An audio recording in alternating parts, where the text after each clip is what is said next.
Good morning students, स्वागत है आप सभी का। और स्टूडेंट्स आज इस स्पेशल क्लास में हम बात करेंगे 12वीं एग्रीकल्चर बोर्ड मॉडल पेपर या जिसको हम कहते हैं ब्लूप्रिंट के बारे में, जो आज ब्लूप्रिंट बोर्ड के द्वारा जारी किया गया है एग्रीकल्चर का।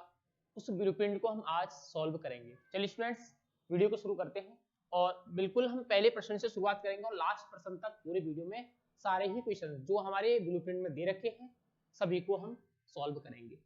जैसे हमारा पहला जो प्रश्न है आप लोगों को दिखाई दे रहा होगा स्क्रीन पर, जो हमारा फर्स्ट प्रश्न है वो कुछ इस तरह से है। दिए गए बहुचयनात्मक प्रश्नों के सही उत्तर उत्तर पुस्तिका में लिखिए। यानी इन सभी प्रश्नों के उत्तर आपको अपनी जो आंसर कॉपी मिलेगी उसमें लिखने होंगे। जैसे कि पहला प्रश्न है, आधार बीज पर किस रंग का टैग लगा रहता है। यहाँ हमारे चार ऑप्शन है, पीला, नीला, सफेद और भूरा। तो अगर हम आधार बीज की बात करें तो किस रंग का टैग होता है, सफेद रंग का टैग होता है। इसी तरह अगर हम बात करें एफिकॉर्निया का उपयोग कौन सी फसल में किया जाता है। एफिकॉर्निया का उपयोग, चार ऑप्शन है हमारे पास, मक्का, गन्ना, बाजरा और चावल। तो यहाँ अपना जो सही उत्तर है वो अपना गन्ना, एफिकॉर्निया गन्ना की फसल में उपयोगी है। नेक्स्ट में अगर बात करूं कपास फसल की जलमांग है, कपास की फसल की जलमांग क्या होती है, तो हमारे पास चार ऑप्शन है, 700 से 1300 mm, 500 से 800 mm, 900 से 2500 mm और 500 से 700 mm। यहाँ जो अपना सही उत्तर है स्टूडेंट्स वो क्या है, वो यहाँ पर 700 से लेकर के 1300 mm। नेक्स्ट चलते हैं अगले प्रश्न पर। हमारे बहुत सारे प्रश्न है इसमें और सारे जो बोर्ड के ब्लूप्रिंट के द्वारा आए हैं वो सभी प्रश्न इसमें सम्मिलित हैं। जैसे अगर मैं नेक्स्ट प्रश्न की बात करूं तो अपना जो नेक्स्ट प्रश्न है वो है, चौड़ी पत्ती के खरपतवार नियंत्रण हेतु शाकनाशी है। ये भी काफी अच्छा प्रश्न है। एंट्राजीन, 2,4-D, एलाक्लोर, पैराक्वाट। तो यहाँ जो राइट आंसर है वो है 2,4-D। चौड़ी पत्ती वाले खरपतवारों का नियंत्रण किसके द्वारा, तो 2,4-D के द्वारा। नेक्स्ट में अगर बात करूं मृदा में नाइट्रोजन स्थिरीकरण में सहायक फसल है, चार ऑप्शन है, गेहूं, उड़द, मक्का और गन्ना। आप लोगों को पता है कि जो दलहनी फसलें होती हैं वो नाइट्रोजन स्थिरीकरण में सहायक होती है, तो राइट आंसर क्या है, उड़द। नेक्स्ट अगर हम बात करें बायो 902 या हम कह सकते हैं पूसा जय किसान किसकी किस्म है। बायो 902 या पूसा जय किसान किसकी किस्म है, मक्का, तिल, सरसों, बाजरा। तो राइट आंसर क्या होगा, सरसों की किस्म है। और कैसी किस्म है सरसों की, सूखा प्रतिरोधी, सूखा के प्रति प्रतिरोधी किस्म है। नेक्स्ट हम चलते हैं अगले पॉइंट पर। अगला प्रश्न कुछ इस तरीके से है, चलिए इस प्रश्न को हम देख लेते हैं। अपना प्रश्न है, बेर का पौधरोपण का अंतर है। बेर का पौधरोपण का अंतर है, हमारे पास चार ऑप्शन है इसमें, 8 × 8 मीटर, 6 × 6 मीटर, 3 × 3 मीटर, 10 × 8 मीटर। यहाँ अगर हम बेर की बात करें तो यह राइट आंसर होगा 6 × 6 मीटर। बेर के जो पौधों का रोपण किया जाता है वो 6 × 6 मीटर की दूरी पर किया जाता है। नेक्स्ट चले अगले प्रश्न पर। आगे हमारे प्रश्न कुछ इस तरीके से, अगला प्रश्न हमारा काफी इंपोर्टेंट है। प्रश्न क्या है, प्रश्न है पूसा मेजेस्टी उन्नत किस्म है, चार ऑप्शन है, आम, अमरूद, पपीता, खजूर। अगर हम पूसा मेजेस्टी की बात करें तो किसकी होगी स्टूडेंट्स, ये होगी आपकी पपीता की किस्म। नेक्स्ट है पानक में कुल घुलनशील ठोस पदार्थ की मात्रा होती है। अब पानक क्या होता है, स्क्वैश, स्क्वैश में कुल घुलनशील ठोस पदार्थ, या हम इसको क्या कह सकते हैं, टीएसएस। टीएसएस कितना पाया जाता है, इसमें होता है आपका 40%। नेक्स्ट अगर हम बात करें भेड़ में मध्यकाल के लक्षण कितने दिनों बाद पुनः प्रकट होते हैं। ये काफी अच्छा प्रश्न है। 19 से 21 दिन, 16 से 17 दिन, 20 से 25 दिन और इनमें से कोई नहीं। तो यह हमारा जो राइट आंसर है वो है 16 से 17 दिन। और 19 से 21 दिन किसमें होते हैं, गाय और भैंस में। अगर गाय, भैंस और बकरी की अगर हम बात करें, गाय, भैंस और बकरी में कितने होंगे, फ्री होंगे 19 से 21 दिन। नेक्स्ट चलते हैं अगले प्रश्न पर।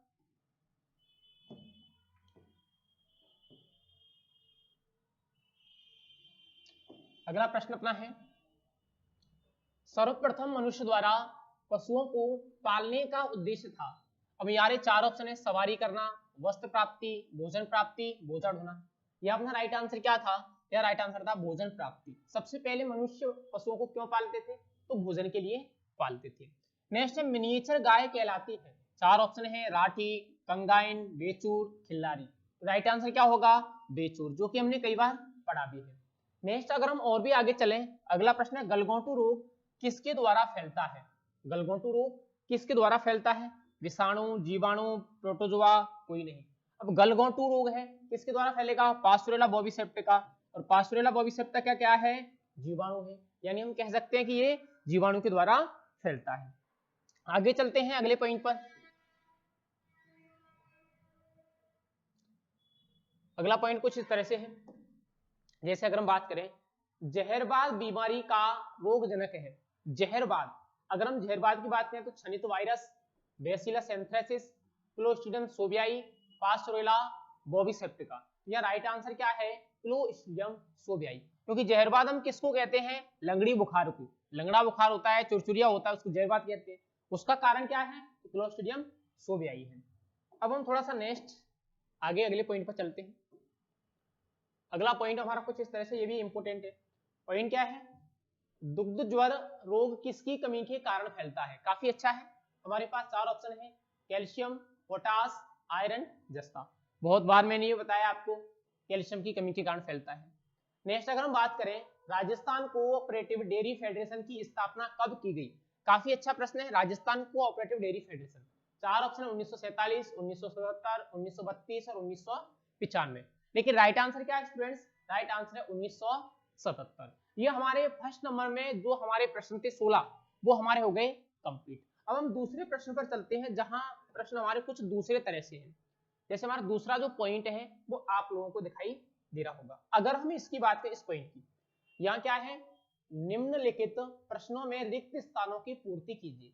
अब हमें यहाँ जो खाली जगह है उन खाली जगहों की क्या करनी है? पूर्ति करनी है। अब किस तरीके से करनी है थोड़ा सा देखते हैं। पहला क्या है? नील हरित शैवाल का उपयोग खाली जगह की फसल में किया जाता है।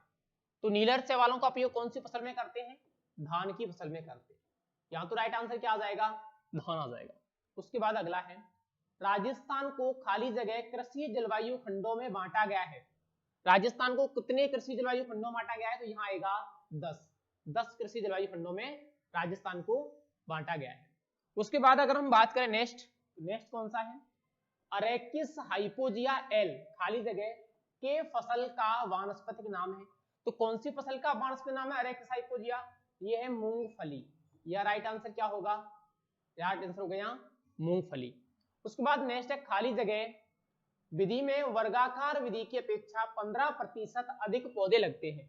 अब ऐसी कौन सी विधि है जिसमें वर्गाकार विधि की अपेक्षा 15% अधिक पौधे लगेंगे? तो वो है आपकी षटभुजाकार। क्या है?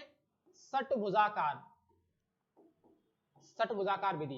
एक तो पंचभुजाकार विधि, एक षटभुजाकार जो विधि है उसमें वर्गाकार विधि से 15% अधिक पौधे लगते हैं। एक है अपना लखनऊ 49 या सरदार की उन्नत किस्म है। ये किसकी उन्नत किस्म है? तो ये है आपकी अमरूद की। लखनऊ 49 किसकी है? ये आपकी अमरूद की है। उसके बाद अगर हम नेक्स्ट चले, पेक्टिन परीक्षण खाली जगह से किया जाता है। तो किससे करते हैं? ये हम करते हैं जेलीमीटर से। इसमें क्या आ जाएगा अपना? इसमें आ जाएगा जेलीमीटर। पेक्टिन परीक्षण किसके द्वारा करते हैं? जेलीमीटर के द्वारा करते हैं। नेक्स्ट गाय भैंस बकरी खाली जगह दिन बाद पुनः ऋतुमयी होने के लक्षण प्रकट करते हैं। मैंने ऊपर ही बताया था 19 से 21 दिन। भेड़ में तो कितना होता है? 16 से 17। और गाय भैंस बकरी में कितना होगा? 19 से 21 दिन होगा। उसके बाद अगला प्रश्न है राष्ट्रीय उष्ण अनुसंधान केंद्र खाली जगह स्थित है। अब ये कहाँ स्थित है? आपको पता है, ये तो बीकानेर में स्थित है। राष्ट्रीय ऊंट अनुसंधान केंद्र कहाँ है? ये आपका बीकानेर में है। उसके बाद अगर हम बात करें एंथ्रेक्स बीमारी खाली जगह के द्वारा होती है। तो किसके द्वारा होगी? ये होती है आपकी बैसिलस एंथ्रेसिस के द्वारा। किसके द्वारा होती है ये? बैसिलस एंथ्रेसिस एक बैक्टीरिया है, उसके द्वारा ये बीमारी होती है। बैसिलस एंथ्रेसिस के द्वारा होती है। नेक्स्ट है अपना राष्ट्रीय डेयरी विकास बोर्ड का मुख्यालय खाली जगह स्थित है। अब राष्ट्रीय डेयरी विकास बोर्ड को हम क्या कहते हैं? इसको हम कहते हैं एनडीडीबी। क्या कहते हैं इसको? एनडीडीबी। और एनडीडीबी का मुख्यालय कहाँ है? आपको पता है आनंद गुजरात में है। इसका मुख्यालय कहाँ है? इसका मुख्यालय आनंद गुजरात में स्थित है। तो 2 प्रश्न स्टूडेंट्स यहाँ हमारे क्लियर हो गए। पहला प्रश्न जिसमें हम सब ऑब्जेक्टिव प्रश्न पढ़े, दूसरा जहां हमने फिल इन द ब्लैंक्स यानी खाली स्थानों की पूर्ति की। अब हम तीसरे प्रश्न पर चलते हैं आगे। तीसरा जो हमारा प्रश्न है, चलिए तीसरे प्रश्न के बारे में हम चर्चा करेंगे। ये काफी इंपोर्टेंट प्रश्न है, इसमें सारे दिखाई दे रहा होगा आप लोगों को। अब इन प्रश्नों के उत्तर क्या है, हमें एक शब्द या एक पंक्ति में देने, एक शब्द या एक पंक्ति में। ऊपर वाले जितने भी प्रश्न थे वो आधे आधे नंबर के थे और ये सारे प्रश्न हमारे एक एक नंबर के हैं, ठीक है। जैसे पहला है बीज की परिभाषा लिखिए। बीज की परिभाषा कैसे लिखोगे? बीज किसी पादप का वह भाग है जिससे नए पौधे तैयार किए जाते हैं। बीज किसी पादप का वह भाग है जिससे नए पौधे तैयार किए जा सकते हैं, जैसे जड़, तना, पत्ती। और बीज सामान्य भाषा में क्या होता है? एक परिपक्व बीजांड होता है। इतना आपको लिखना है। उसके बाद गाजर घास के नियंत्रण हेतु कौन सा जैव अभिकर्ता काम में लिया जाता है? तो जाइगोग्रामा बाइकलराटा। गाजर घास का नियंत्रण किसके द्वारा करते हैं? अगर हम जैविक अभिकर्ता की बात करें तो एक इसमें आता है जाइगोग्रामा बाइकलराटा। जाइगोग्रामा बाइकलराटा जैव अभिकर्ता, यानी गाजर घास खरपतवार का जैविक नियंत्रण किसके द्वारा करते हैं? तो जाइगोग्रामा बाइकलराटा के द्वारा किया जाता है। उसके बाद अगर हम नेक्स्ट चलूं, अगला फसल चक्र की परिभाषा लिखिए। बिल्कुल सिंपल है, सभी लोगों को पता होगा। निश्चित क्षेत्रफल पर निश्चित अवधि के लिए फसलों को बदल बदल कर बोना फसल चक्र कहलाता है। कोई भी परिभाषा लिख सकते हो। नेक्स्ट क्या है? केंद्रीय आलू अनुसंधान संस्थान कहाँ स्थित है? केंद्रीय आलू अनुसंधान संस्थान, जिसको हम क्या कहते हैं? CPRI, central potato research institute. और ये कहाँ है? ये शिमला में। कहाँ स्थित है? ये शिमला में स्थित है। CPRI central potato research institute कहाँ है? ये शिमला में। नेक्स्ट में अगर बात करूं, अगला बेर का व्यावसायिक प्रवर्धन किस विधि द्वारा किया जाता है? बिल्कुल सिंपल प्रश्न है। बेर का व्यावसायिक प्रवर्धन किस विधि द्वारा किया जाता है? तो यहाँ आता है रिंग कलिकायन। किसके द्वारा करते हैं हम? रिंग कलिकायन, या हम कह सकते हैं छल्ला कलिकायन। कलिकायन, या तो हम छल्ला कलिकायन कह सकते हैं या हम रिंग कलिकायन कह सकते हैं। नेक्स्ट अपना टमाटर की सॉस में अस्थायी परिरक्षक के रूप में कौन सा पदार्थ उपयोग में लिया जाता है? अब टमाटर की सॉस कैसी है? कलर युक्त है। कलर युक्त पदार्थों में जो परिरक्षक के रूप में हम काम में लेते हैं वो क्या है? वो है हमारा सोडियम बेंजोएट। यहाँ जो राइट आंसर होगा वो क्या होगा? Sodium benzoate. किसका उपयोग करते हैं हम? सोडियम बेंजोएट का उपयोग करते हैं। नेक्स्ट में अगर बात करूं, अगला खुरपका मुंहपका रोग के कोई दो लक्षण लिखिए। खुरपका मुंहपका रोग के कोई दो लक्षण, दो ही लक्षण लिखने हैं आपको। तो पहला लक्षण तो क्या होगा?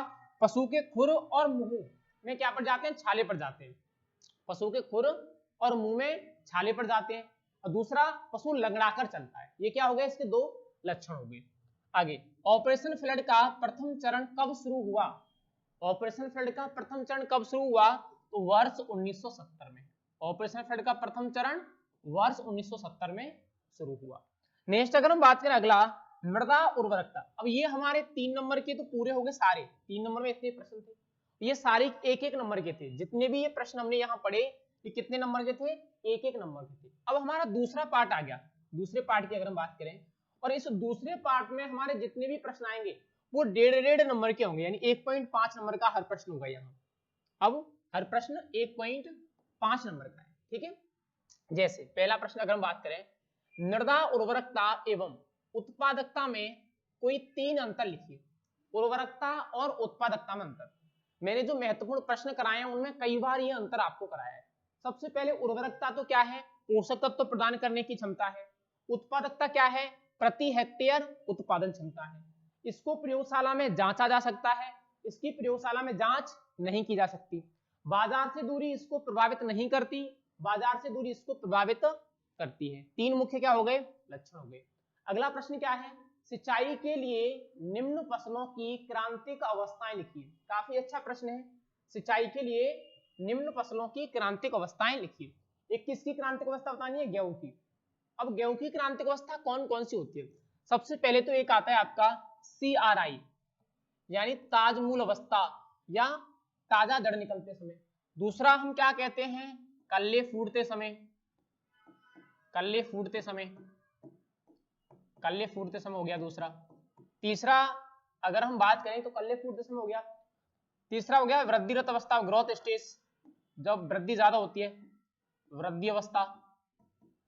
चौथा अगर हम बात करें तो दाने बनने की अवस्था, एक पुष्प आने की अवस्था, पुष्प आने की अवस्था, एक दाने बनने की अवस्था और एक दानों की दूधिया अवस्था। इन शिक्षा क्या होती है, ये क्रांतिक अवस्था होती है ये गेहूं में। एक तो CRI, एक कल्ले फूटते समय, एक वृद्धिरत अवस्था, एक पुष्पानी की अवस्था, एक दाने बनते समय और एक दानों की दूधिया अवस्था पर। अगर हम सरसों की बात करें तो सरसों में दो होती है, एक तो फूल आने से पहले, फूल आने से पहले,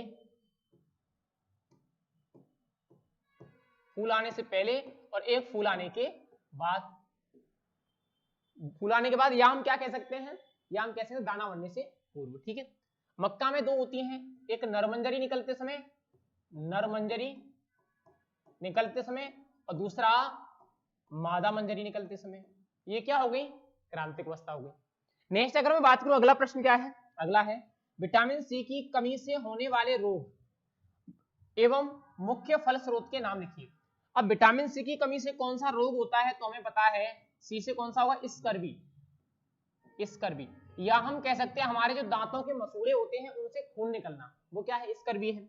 इसके स्रोत कौन कौन से हैं, तो एक तो बारबेडस चेरी है, बारबेडोस चेरी। दूसरा क्या है, दूसरा इसका आंवला है, बारबेडस चेरी है, आंवला है, अमरूद है। ये क्या है, ये इसके स्रोत हो गए। क्वेश्चन अपना सॉल्व हो गया। अगला क्या है, टी या सील्ड कलिकायन का चित्र बनाइए। टी कलिकायन, इसका चित्र आप लोगों को बनाना आता होगा, नहीं आता होगा तो सीख लेना, क्योंकि ये आपको प्रैक्टिकल फाइल अगर आप बना रहे होंगे तो प्रैक्टिकल फाइल में आपको बनाना पड़ेगा। अगर प्रैक्टिकल फाइल बना ली है तो वहां आपने ये बनाया होगा। ठीक है। आगे अगर मैं बात करूं, फल वृक्षों को पाले से बचाव के 3 उपाय लिखिए। ये भी काफी अच्छा प्रश्न है। फल वृक्षों को पाले से बचाव के 3 उपाय। अब पाले से बचाव के लिए हम क्या क्या करते हैं, देखो, एक तो हम क्या लगाते हैं, वायुरोधी वृक्ष। एक तो हम क्या करते हैं, वायुरोधी वृक्ष लगाते हैं। कौन सी दिशा में, उत्तर पश्चिम दिशा में, वायुरोधी वृक्ष। दूसरा हम क्या करते हैं, टांटियां बांध देते हैं, टांटियां, टांटियां बांधना। या तो वायुरोधी वृक्ष लगा देंगे या हम क्या करेंगे, टांटियां बांधेंगे, टांटियां बांध देंगे। या फिर हम क्या कर देंगे, धुआना, धुआना यानी खेत के चारों तरफ धुआं करना। 3 उपाय हमसे पूछे हैं, 3 उपाय हम लिख देंगे, वायुरोधी वृक्ष लगाना, टांटियां बांधना और धुआं करना। 3 उपाय हो गए हमारे। अगला प्रश्न क्या है, फलोद्यान में पादप वृद्धि नियंत्रकों के 3 उपयोग लिखिए। पादप वृद्धि नियंत्रक किसको कहते हैं, पादप हार्मोन्स। अब फल बगीचों में पादप हार्मोन्स की उपयोगिता आपको बतानी है, वो भी 3 पॉइंट। अब किस लिए उपयोगिता होती है, सबसे पहले एक तो फलों के आकार को बढ़ाने के लिए, फलों की संख्या और आकार बढ़ाने के लिए। ठीक है, फलों की संख्या व आकार बढ़ाने के लिए, पहला पॉइंट। ठीक है। दूसरा, पुष्प झड़ने से रोकने के लिए, पुष्प झड़ने से रोकने के लिए, 2 हो गए। तीसरा, कोशिका विभाजन के लिए, साइटोकाइनिन किस लिए आता है, कोशिका विभाजन के लिए आता है। तो 3 पॉइंट हो गए। पादप हार्मोन्स की आवश्यकता क्यों होती है, फलों की संख्या बढ़ाने के लिए, फलों का आकार बढ़ाने के लिए, पुष्प झड़ने से रोकने के लिए, कोशिकाओं के विभाजन के लिए। आगे तुम और भी लिख सकते हो, जैसे फलों को झड़ने से रोकने के लिए, मैंने पुष्प लिखा, फलों को झड़ने से रोकने के लिए, फलों को बीज रहित करने के लिए, कई सारे इसके क्या होते हैं, इंपोर्टेंस होते हैं।